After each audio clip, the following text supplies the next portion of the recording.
So we have this problem here. We are to find the potential between, in a region between x equals 0 and x equals 6.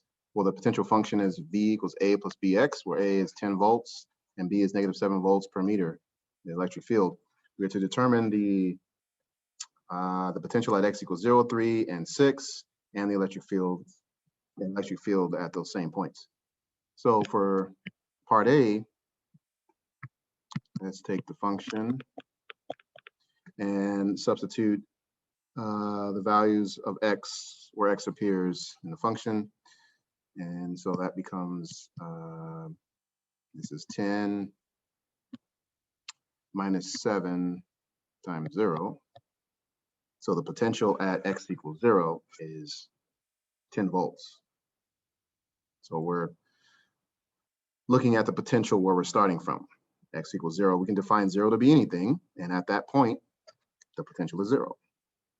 So we have 10 volts for x equals 0. And then at x equals 3, we have 10 minus 7 times 3. And that becomes negative 21 plus 10, negative 11.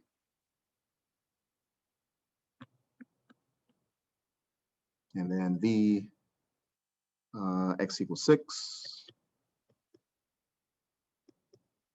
10 minus 7 times 6, so 10 minus 42, which is negative 32. You guys track that? You guys get that okay? Is that what you got when you were working on it yourself?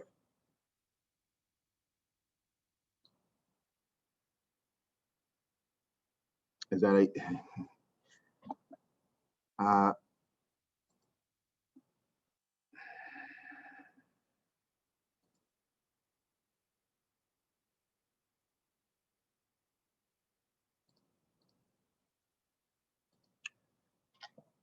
okay, and then good, and then, but feel free to speak up. There's no reason to be that quiet. So the electric field is negative dV dx. And so we want to find the electric field at all of those points. So we take the potential function and we're going to take the derivative of that function. So it's going to be basically negative d dx of a plus bx. And so when you do that, you break everything down wherever x exists. So a is a constant, so that just goes away. And then we're left with b, because the derivative of x to the first power, that's an understood x to the first power, is just going to be, well, 1, understood 1 there. And then 1 minus 1, x to the 0th power is just 1. So 1 times 1 is just 1. So b times 1 is just b. And so we have negative b here. And we know that b is already 7, negative 7. And so we just say negative 7 volts per meter. And that becomes positive 7 volts per meter. And that electric field exists at all points. 0, 3, 6, everywhere. It's continuous. It is a constant value, as you got, Jeremy. Very good. Positive 7 volts per meter and joules per coulomb, the other equivalent units. Awesome. So now what I want to do is just go even further back on electric potential, just take a more look at that as we get into our electric potential by continuous charge distributions, whether they be linear charge distributions, surface charge distributions, or volume charge distributions, from charge configurations of those types to certain other points in space. So right now we're talking about charges throwing out potentials at some points in space. We can go to lines of charge, throwing out potential, disks, spheres, pear-shaped objects, boxes of charge, cylinders of charge, all throwing out potential. And then once we find out what those potentials are, it's very easy for us to find out what the electric fields are through those points by taking the derivative of that potential expression. And we'll be doing a couple of examples of that. And then we're talking about electrostatic or electrostatic charges in equilibrium, 25.6. Taking a look at the electric potential of a charged conductor in equilibrium is what I want to say. So let's go back to 25.3 a little bit. So a little bit more on electric potential, so we can just get a very good appreciation for this. More on electric potential. So let's say, for example, we again exist in a battery, and this is a high potential area. This will be the low or ground potential area. And let's say that we had a charge in between those 2 points. Well, we can find the electric potential at any other point in this region, at ground, at anywhere, because electric potential is just the potential that exists at any point in space from that charge.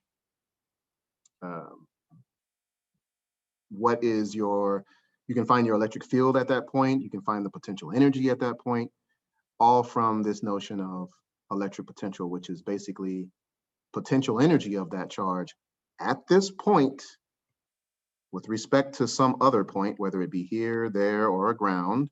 And let's say that our first point will be, let's say here, let's call that V1. We want to find the electric potential from this charge at V1. And then this is, let's call this V3 on my paper here, and this is V2. We can find the electric potential at any of those points. And when we take those 2 points there, we can find the potential energy at that point. We can find the difference in potential at those points. So there's a little bit of voltage here, and with respect to this charge, a little bit of voltage there, and then the total voltage will just be the sum of all these little voltages, or just get it from the top to the bottom. And a 6-volt battery, well, these guys will be 2, 1.5, whatever the case may be, and then add up to 6. This is 0, right? So that's where we talk about ground. We're grounding our wires, or grounding our circuits, because we're trying to put the wire to the point of 0 potential, or no potential, or the ground state potential, which is just basically saying 0 volts. So this will be different. So for a 6-volt battery, there's the negative terminal, which is 0, and the positive terminal, which is 6. So the difference, the delta V, is 6 volts. And you got a 6-volt battery, or AA, what is that, 1.5 volts, 9-volt battery, etc., 12 volts. And that's what you're looking at. You're getting the difference in potential between the positive and negative. So going back to this charge here, we have charge here, and we can find the potential at any of these points.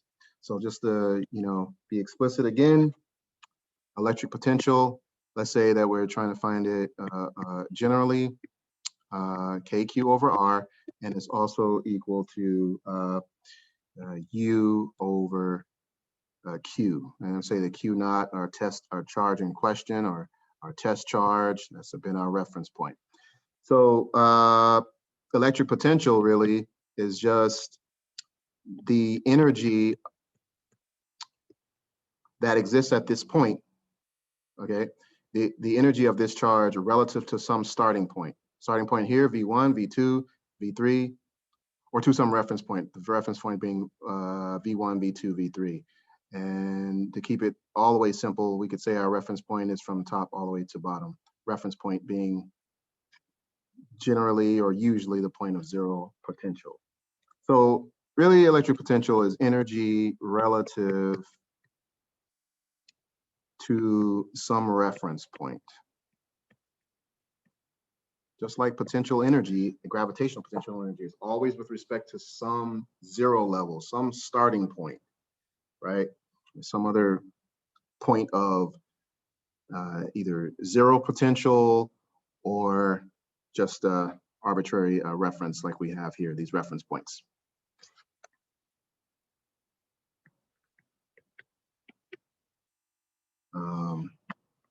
Per the charge in question. And our charge is going to be our Q naught, our test charge. Okay, so I'm just going to roll that down.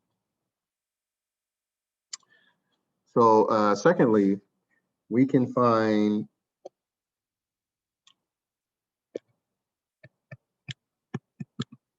we should be knowing this already, but just to repeat, we can find the V and a potential at any point relative to that charge. You know, the test charge Q naught.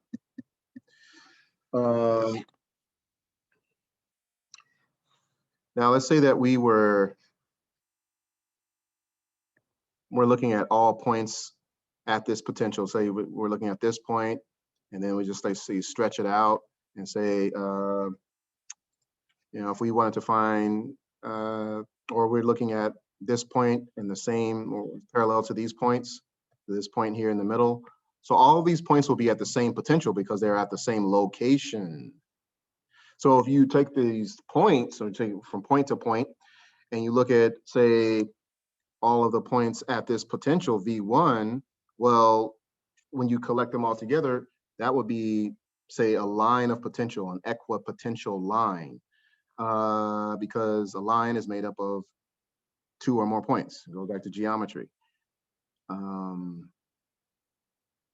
So that is that's what's meant by an equipotential line or surface or volume of charge, because we're going to be going to the charge distributions and leaving point charges behind, you know, in a little bit here.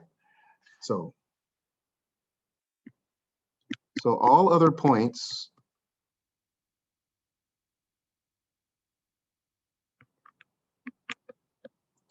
that are parallel to the first point, and first, you know, whatever our reference point is, are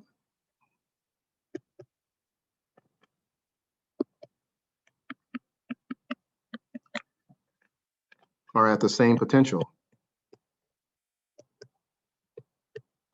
what we call equipotential, same potential, equipotential line, equipotential surface, equipotential volume.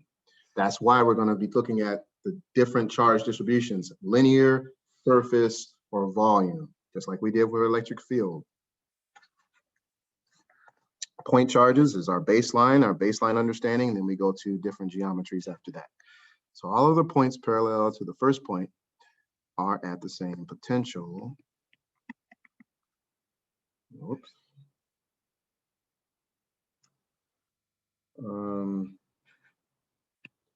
These points make up equipotential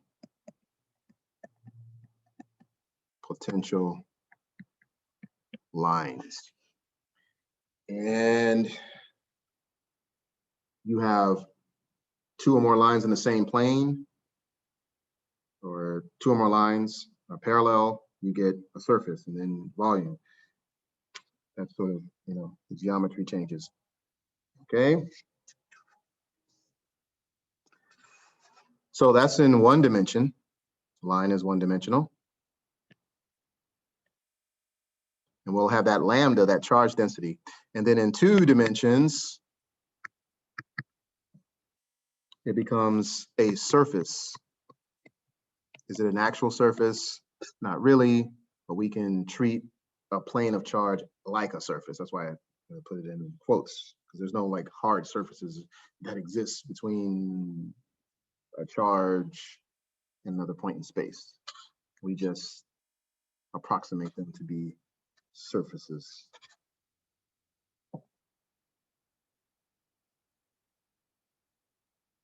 So that surface can be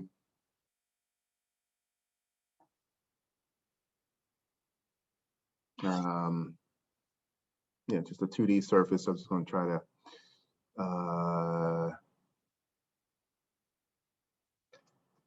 surfaces at same potential, or equipotential surfaces, right? And then 3D would be volumes of charge. You know, the volumes at same potential. Are you guys tracking that? Do you understand what I'm saying by all of these different types of shapes at same potential, these equipotential surfaces that can be linear surface shapes, equipotential shapes. It could be lines, surfaces, or volumes. Like this would be a sheet. And this could be a cube or a sphere or cylinder or something.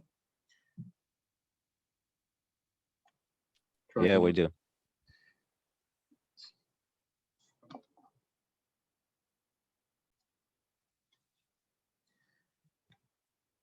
Okay, so good.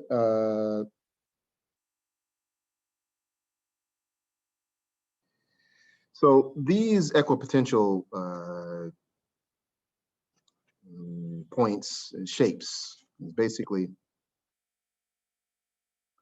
these are points at distances,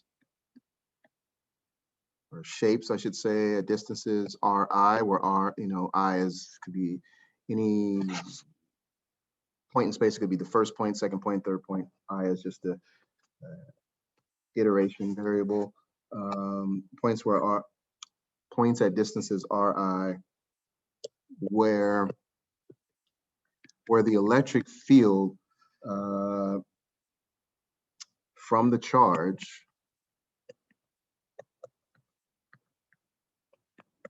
basically crosses those shapes, crosses an equipotential line or a surface or a volume.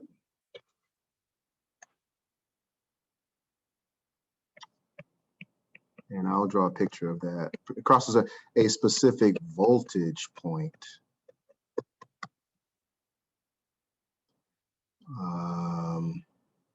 Or in our first case,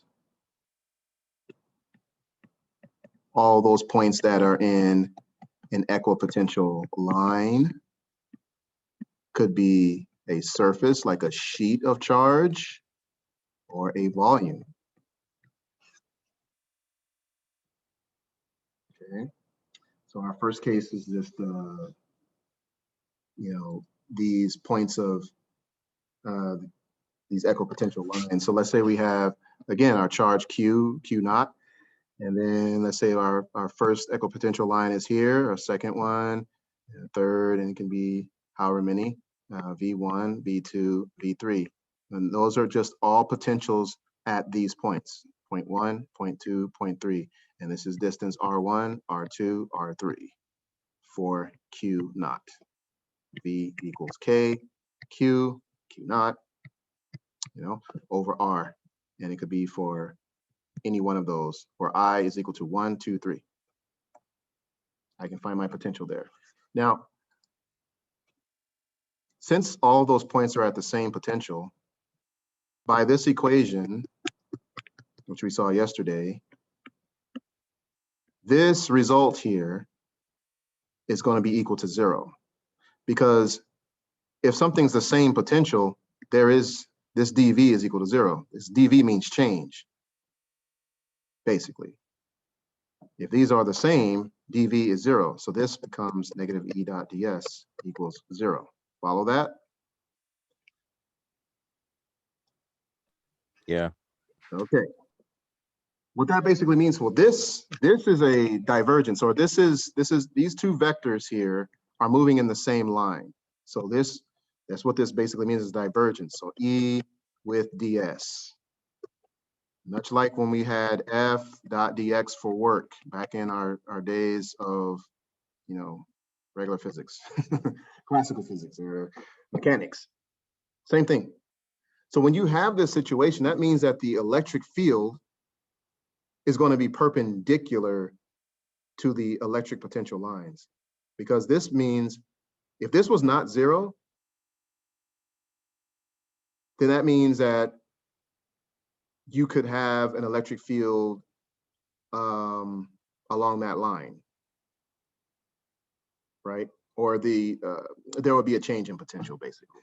If this was not zero, the potential would change.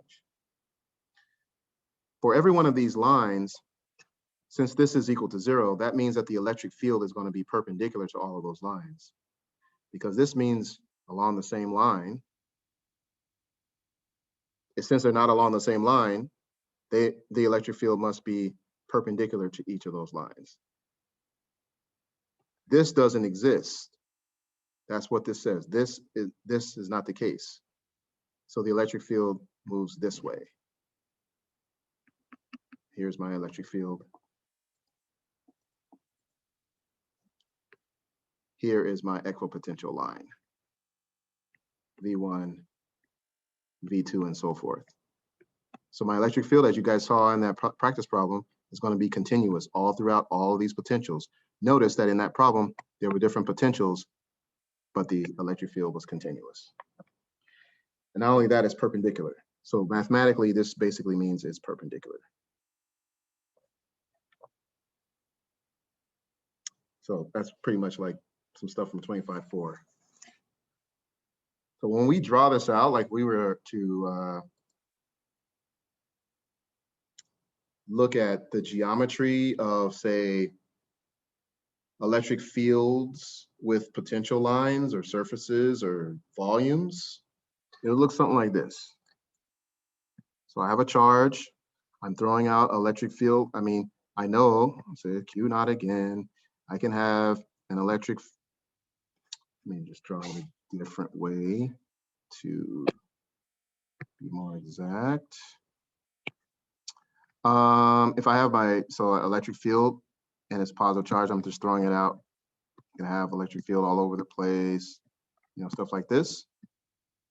And of course I can go the other way too, but my orientation is to the right. From this charge, as we see here, I can have electric potential lines that look like this. And the reason why I draw it this way is because I'm doing my best to show geometrically that the electric field lines are perpendicular to all of these potential lines. That's the geometry of this configuration. V1, V2, V3. And this is approximately perpendicular for all. I mean, obviously not to scale, but you know, they should be perpendicular if I drew them appropriately. So the region of highest potential is closest to the charge because R is getting small. You know, this goes down, that goes up, and the further away the potential dies off, much like the electric field. So I kind of went a little step further in my imagination on this and said, if this is a starting point, like your electric fields could be like sine functions, and the derivative of those are cosines. Although it's not sinusoidal, it's not periodic like that, but kind of works like that. You know, it's just a what do you call it? Artistic license. But that's the picture. This is the relationship geometrically of electric potential lines with electric field, and you already know that these are constant. Negative E dot ds 0. That means that this is perpendicular. If this was not 0, it would be along the same line, like, you know, you're pulling a bag through the airport. But they're perpendicular. They're orthogonal. When you go into higher math, if you haven't seen this term already, that means perpendicular. Or orthonormal. That means perpendicular. And we have seen normal, which is perpendicular. Normal force, normal vector.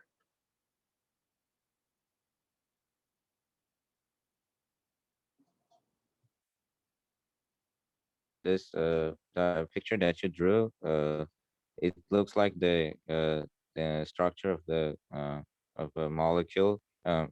I mean, not a molecule, not an atom.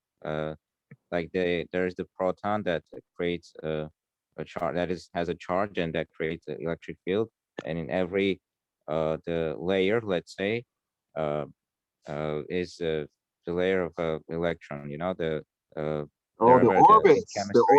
Yeah, Orbitals. the orbitals, yeah. Like Yeah. in Okay. chemistry, I learned the multiple orbits of electrons and Yeah. how their configuration. Okay. Yeah. I mean, again, once you get to this point, you understand the math behind it. You can just get all imaginative and start, throwing all kinds of corollaries out. But yeah, that's like that would be the nucleus, and this is the first and second and third orbitals. Yeah. Yeah. Yep. So they're perpendicular because the dot product between the electric field and the ds is 0. Right. Yeah. Else they would be moving together. Yeah. The electric field lines will be, along those surfaces. Yeah. Along each ds. But it's not.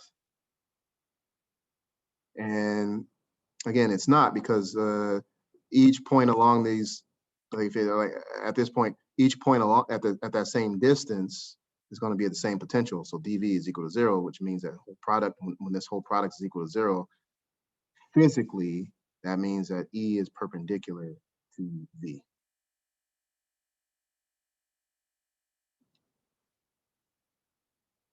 Mm-hmm.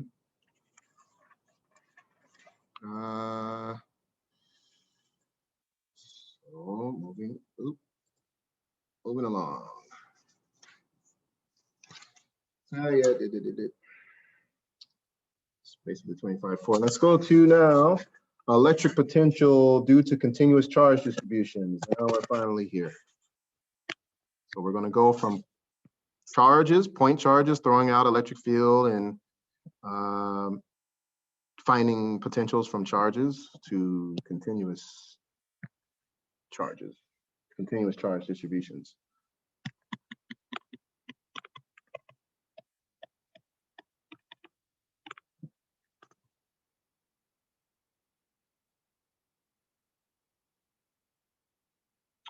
But let me not be remiss.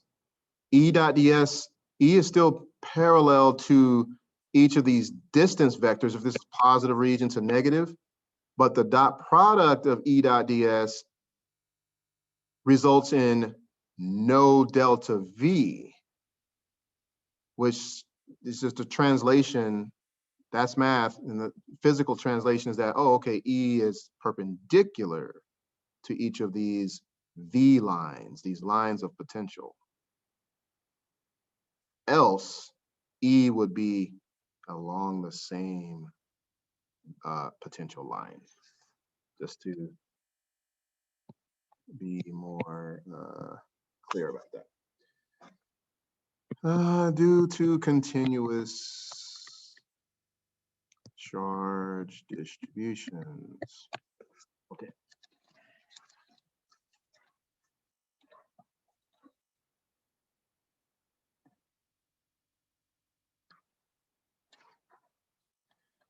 Okay, so let's say that we had, for some arbitrary charge element,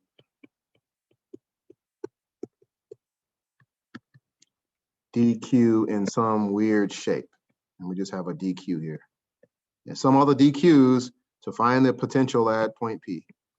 You recall this from the electric field stuff. Do the same thing for electric potential stuff. Once you get the electric potential function or the expression, take the derivative of that, you got the electric field at that point, multiply it by the charge distribution here, the total charge Q, you got the force. If you have another charge here, I get the force between those two charges, where there's charge distribution on the left hand, and then at P is just a little Q. You now have a force, because you need two charges to have a force through that electric field medium that we have derived, literally, from electric potential at that point P.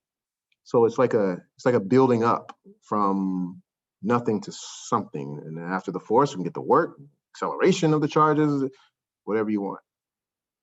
So that's why a lot of these problems start off with potential, then you can go to electric field and do whatever you want after that.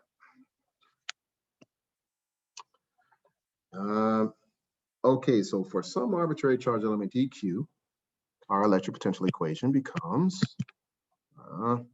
k dq over r, because remember v equals kq over r if this was continuous, but there's little dq's all over the place. So this potential is from an arbitrarily shaped object, arbitrarily shaped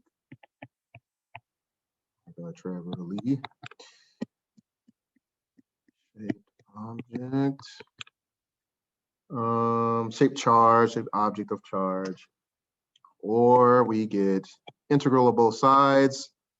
Well, we integrated the left side first, and then we can take the k's out. We can't integrate a constant, take him out, and then we have this configuration here. Depending on the shape, our dq's have a particular value, a particular expression. And another note I wrote to myself and for you. And of course, this would not be just kq over r, because it's not a continuous charge. It's not a point. It's not a point.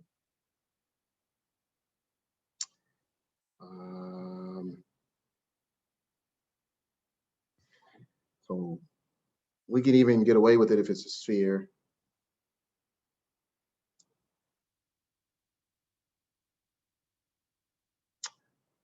No, we still have to use volume charge distribution. Yeah,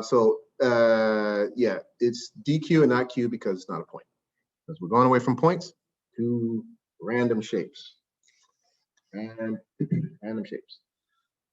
Okay, so I'm going to go to an example here.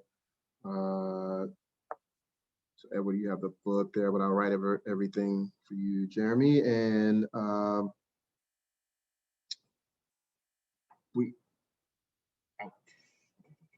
well, this example, we're looking at electric potential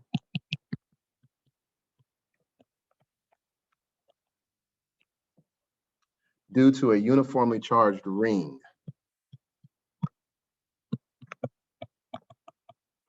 Is it in the book? Yeah, that's page 704. Oh, okay. So I have my ring of radius A. So again, random shapes. And I want to find the electric potential at P.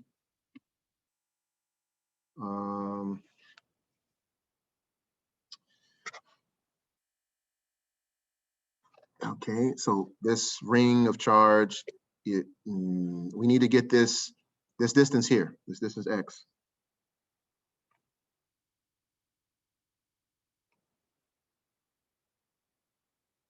Well, we have x. This is the distance x, so we don't need to get that one because we don't have any other variables or information to get the exact values. It's just distance x. Okay, so this ring at all points is going to be throwing out charge along this particular distance.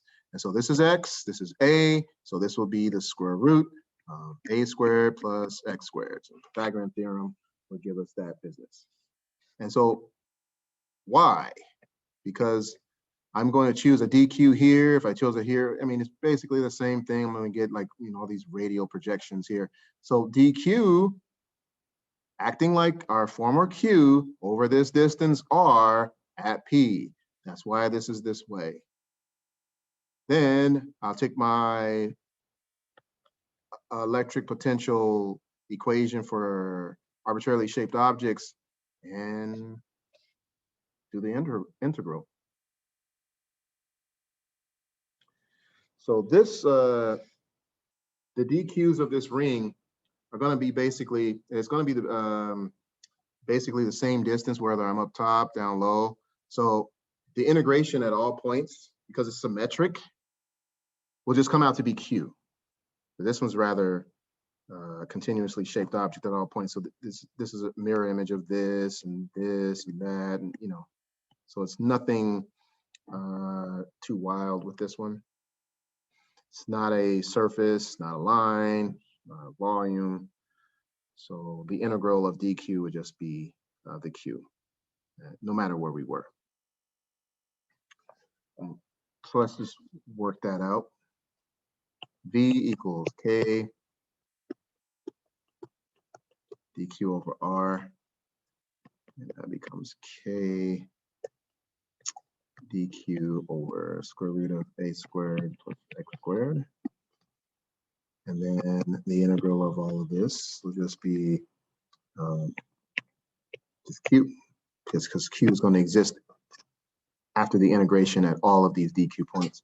It's kq over square root of a squared plus x squared. And this comes out, it's constant distance. It doesn't vary. This thing doesn't move back and forth. So that's our electric potential. And then from there, we can find the electric field, you know, saying by taking that expression and taking the derivative of it. So I'll just do that explicitly because Edward has it right there. You can follow along. So that's all you're doing. If you can get the electric potentials, that'll be like the hardest part of these problems. The electric potential, take the derivative. And some of the derivatives will be easier. Question? Yeah. Why does the dq just integrate to q?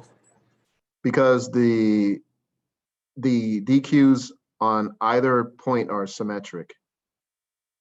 There's no real weirdness about this problem, about this object. So no matter where you start, the dq will be the same distance all the way around this ring. Another way to look at it, it's not a line, it's not a surface, and it's not a volume. So the only, in that context, the only way to integrate this out is to have this dq become just regular q. If it was a sheet of paper, we couldn't do that. We'd have to do sigma dA. If it was a line, we'd have to do lambda dL. If it was volume, we'd have to do rho dV. Does that, do you see why that is? Or still odd? All right. That's all right. I'm good. What is your additional question on that? No, I think I get it. Oh, okay. All right. Again, yeah, make sure that we see that. I mean, there's a number of ways to look at that. I just look at, at least that way. The DQs are symmetric everywhere from this point, and it's not either of those other shapes. So the only result is DQ becomes Q out of the integral.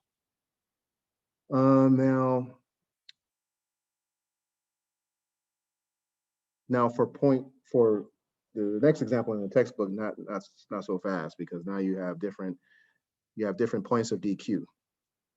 So like you have a disk and you have a DQ here, DQ there, so you can't do that. So you have to integrate it with the surface charge density expression of DQ, which is sigma dA. Okay, so now the electric field, we have B. Write it up again here. dV dx.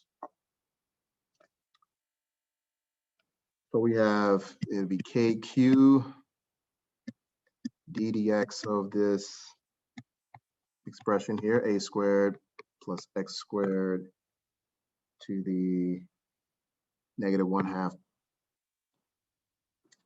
power. So this becomes negative KQ times negative one half. If you're Just doing this guy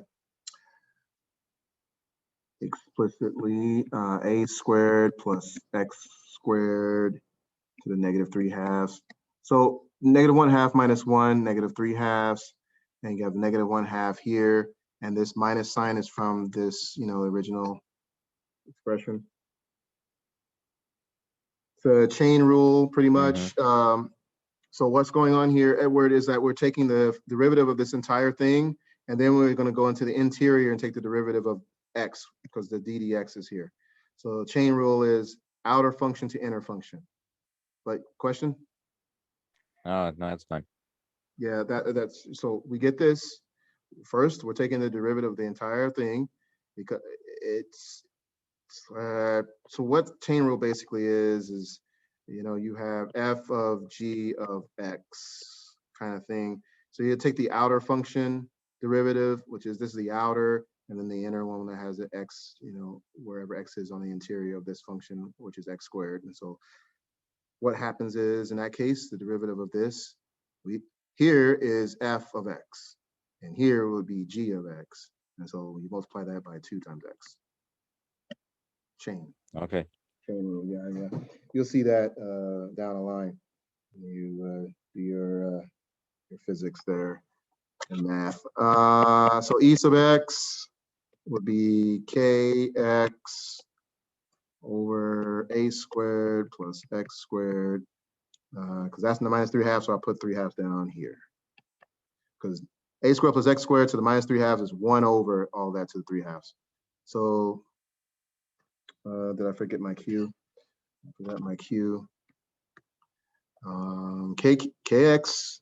So this 2 1/2. This is 1 positive. This becomes just x, q, all of that.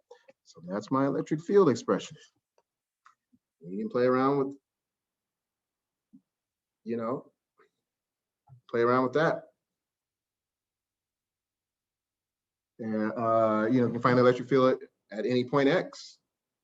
Put in an arbitrary distance for a, and mess around, and then put in another charge, whatever magnitude you want to give it, and then you can find the force, which is, say, you can call it Q2 times E. Here's my E already. Multiply by Q, and then now I have my force, and then my work, and then my acceleration, and then my impulse. If you have the charges bounce off, momentum, you can go all the way down.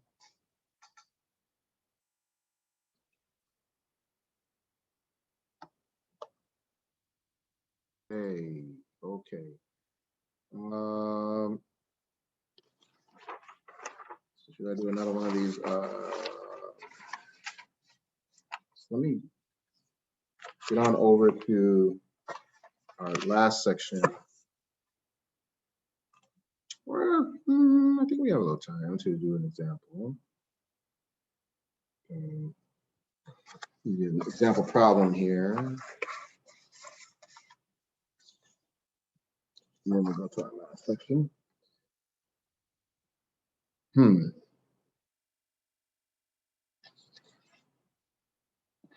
25.5.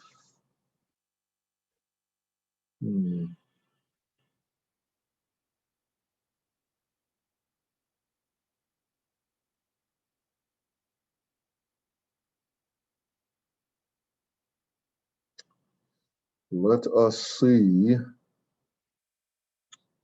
And let me pause. So, question 35. Yeah, you guys can really collab. We have a rod of length L lies along the x-axis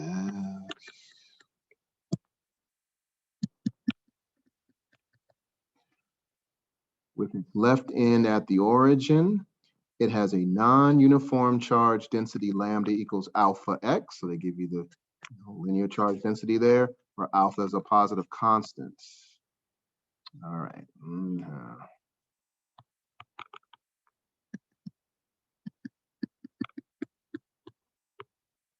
at the origin.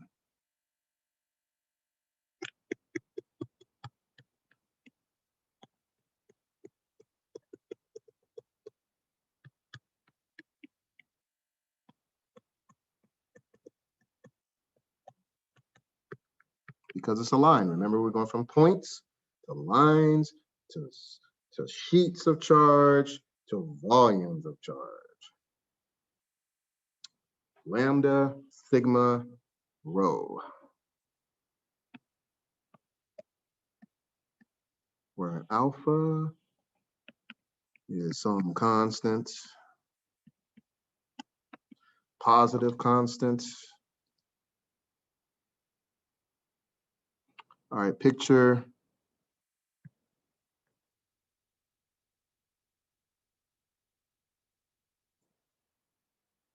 and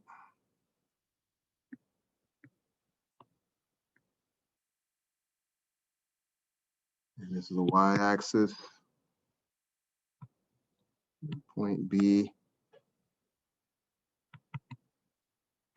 little b distance, and then point A, distance D, and x-axis. So first,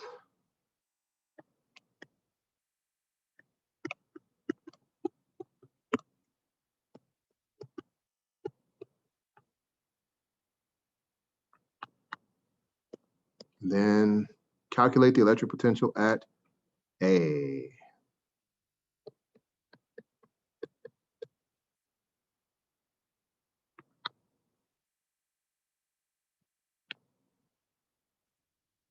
All right, so I'll let you break out. So let you get that picture. Any questions on the setup?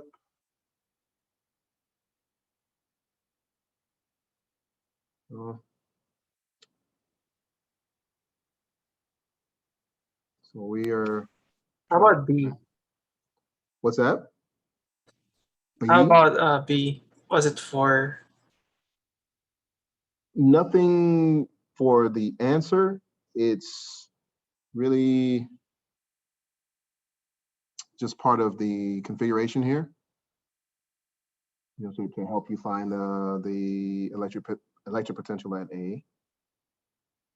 So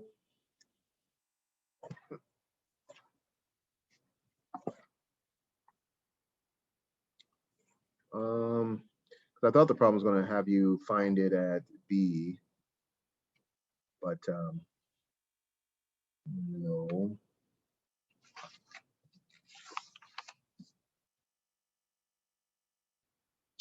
As you go along, you may not need, because nothing's really important for B. Is like you're not trying to find the electric potential there, so it may not be important as you go along. So just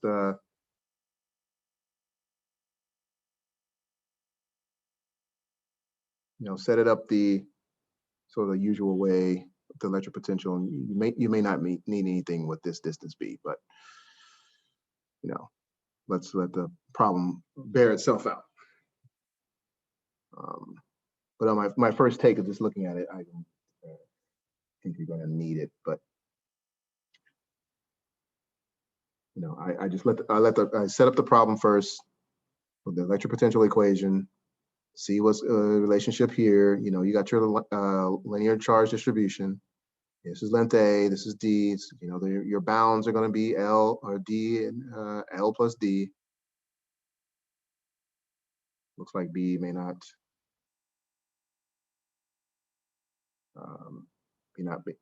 be important, but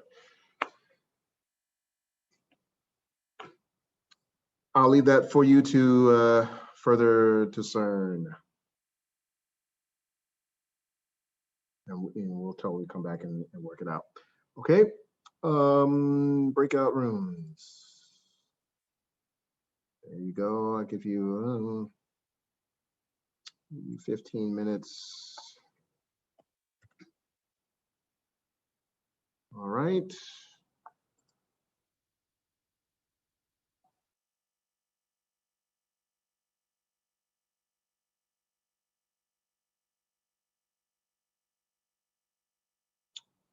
Okay, Edward.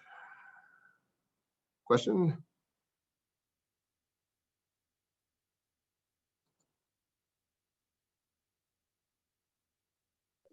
Yeah, B is going to be important for 36, but we. Yeah. But what happened to my payment? I'm sorry? That's background noise. Recognize. Background noise. Oh, yeah. Okay.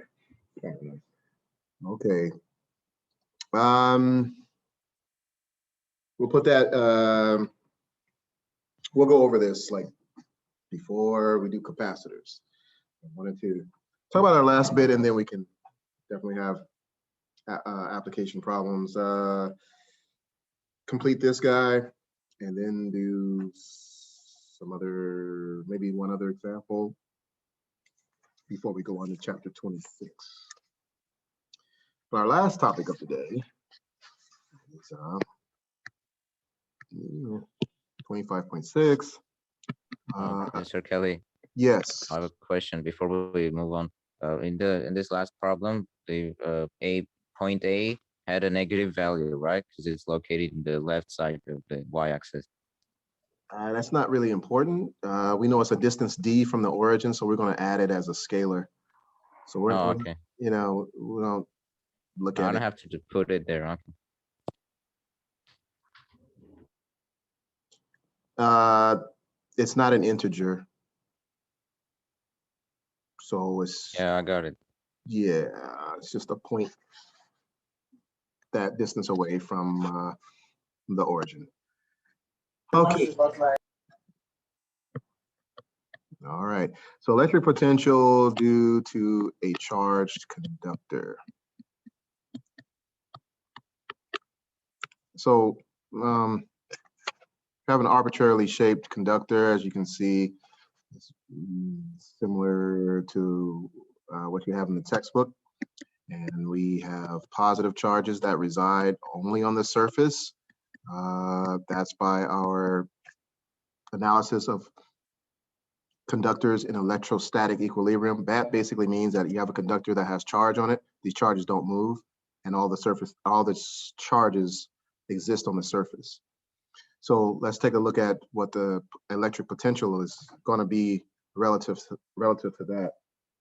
So every point on this surface of this charged conductor is at the same potential because it's positive, positive, positive, so the potential is all the same. So that means that the delta V is going to be equal to 0 all across, all over the surface. So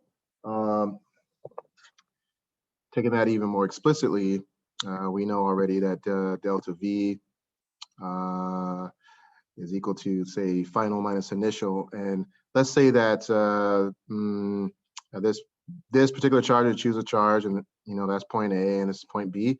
And so when we look at the difference in potential between those two charges, we know that they're the same. That means that there's no change in the voltage or the electric potential. The electric potential change is equal to 0. It exists at the same voltage, right? And that's also equal to the negative integral from A to B, E dot ds. And we already looked at, which is equal to 0 from here, from there. So we already looked at what that means, what that mathematical statement means physically. That means that the electric field is going to be perpendicular from the surface, as we established back in chapter 24, when we were looking at what it means to have a conductor in equilibrium. So the electric field lines are going to be all perpendicular this way and all to points in space. And since delta V is going to be equal to 0 at the surface, it is another conclusion we can make about the electric potential is that it doesn't change anywhere. At the surface, inside the conductor, it's all going to be the same value. So basically, taking that further, is that whatever the value of the electric potential is at this surface, it's going to be the same inside the conductor because there is no change. Does that make sense? So the electric potential is the same everywhere since this statement, because that.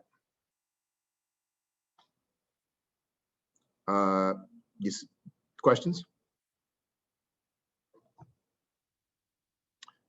So if at the surface to all points in space, we know that V is equal to K Q over R here, or here, and all R points, then this V is going to be the same inside.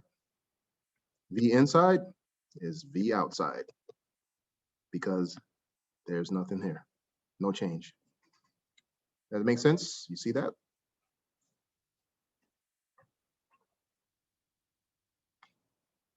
Yeah, I got it. Okay.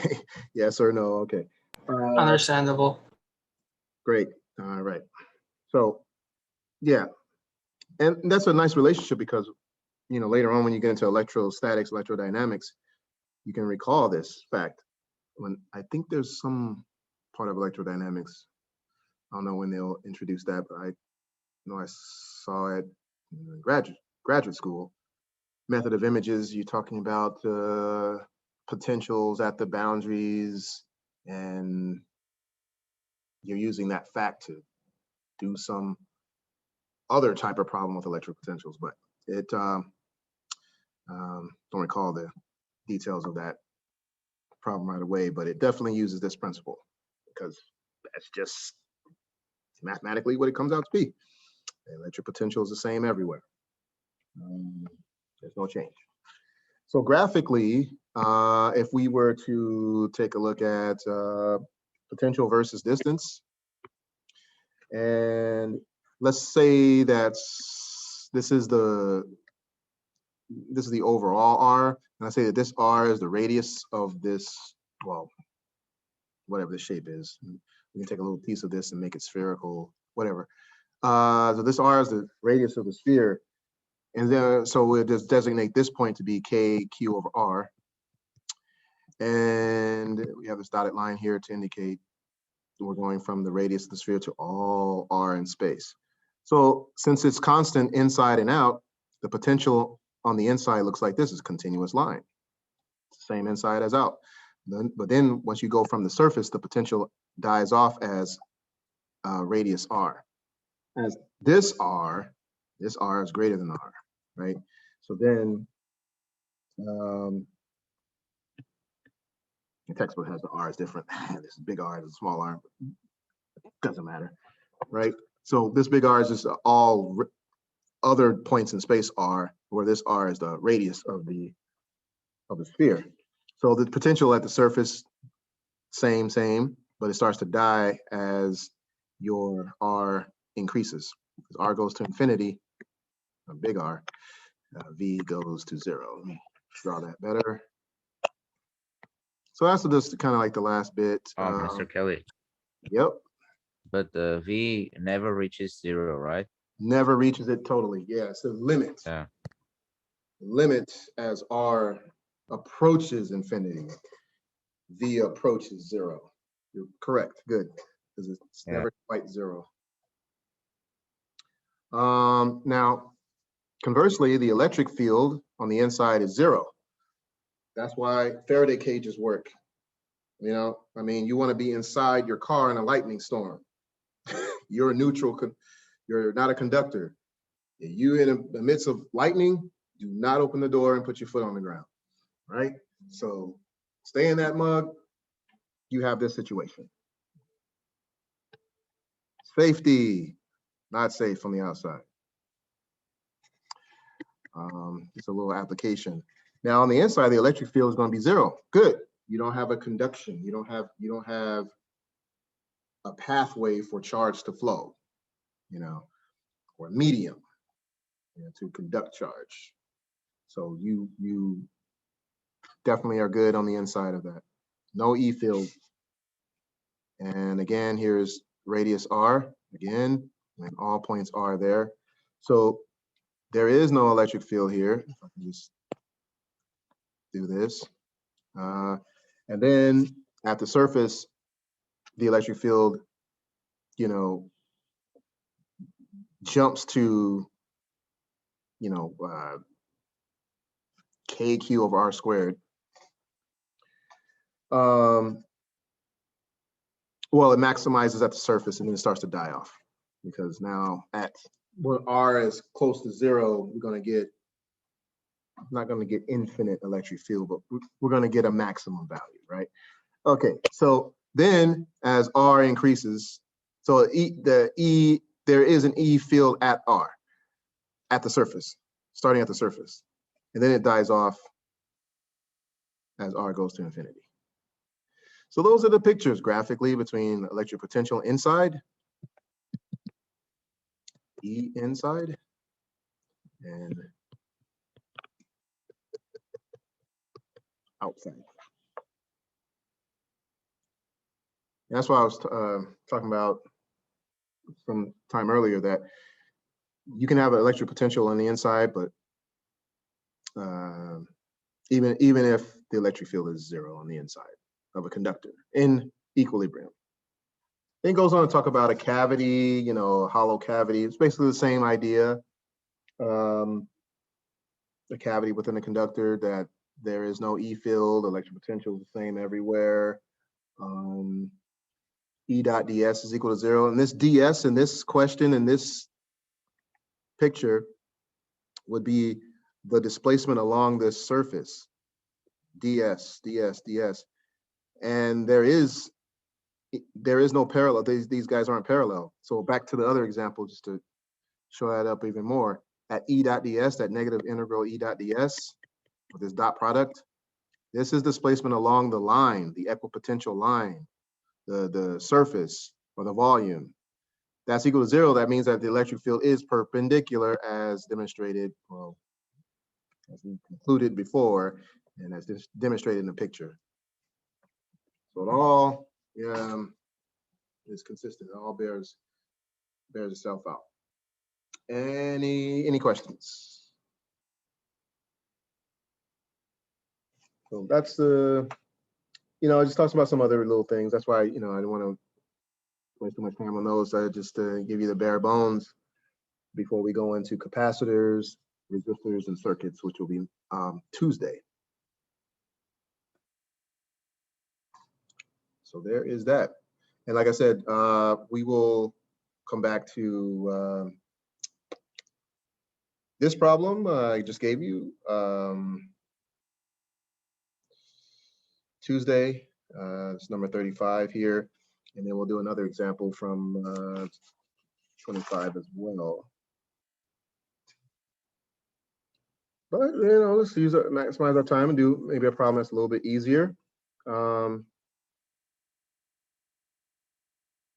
we'll close off. All right. We're saying that the V electric potential in the inside is the same as the outside. Yeah. But and here in this last part, it a little bit confuses. So if the electric field. Yeah. If is it still the same? Because you said it's it gradually decreases and it goes to 0. But it never reaches, but it goes to 0. Approaches it, yeah. Approaches it. Mm-hmm. Is it still the same? Yeah, that's the same for both, because one is 1 over r and one is 1 over r squared. Like the electric field dies faster than the potential, because that's the math of 1 over r versus 1 over r squared. But I think you were asking about the electric field on the inside being 0. Yeah. Well, there's no charge on the inside, so there's no room for E field. And you know that E field is it needs a charge. So there's no charge on the inside, so no E field. You don't have, a medium for charge to flow. You can't have an electric force. There's no conduction, so everything is neutralized on the inside. Okay. Yeah. All right. Okay, so Vs, the potential inside the sphere, KQ over R, capital R, and then it just dies off using E sub R, just the electric field R, negative dV dr. Derive the electric field inside and outside this charge distribution. And we'll close off with that.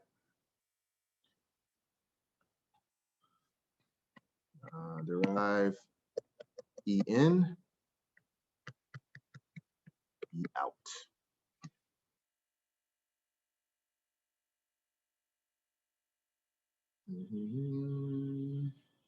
Say that again. I mean, if we take a point,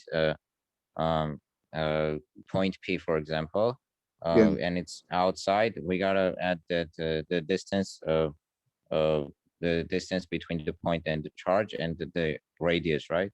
Radius R. Yeah, yeah.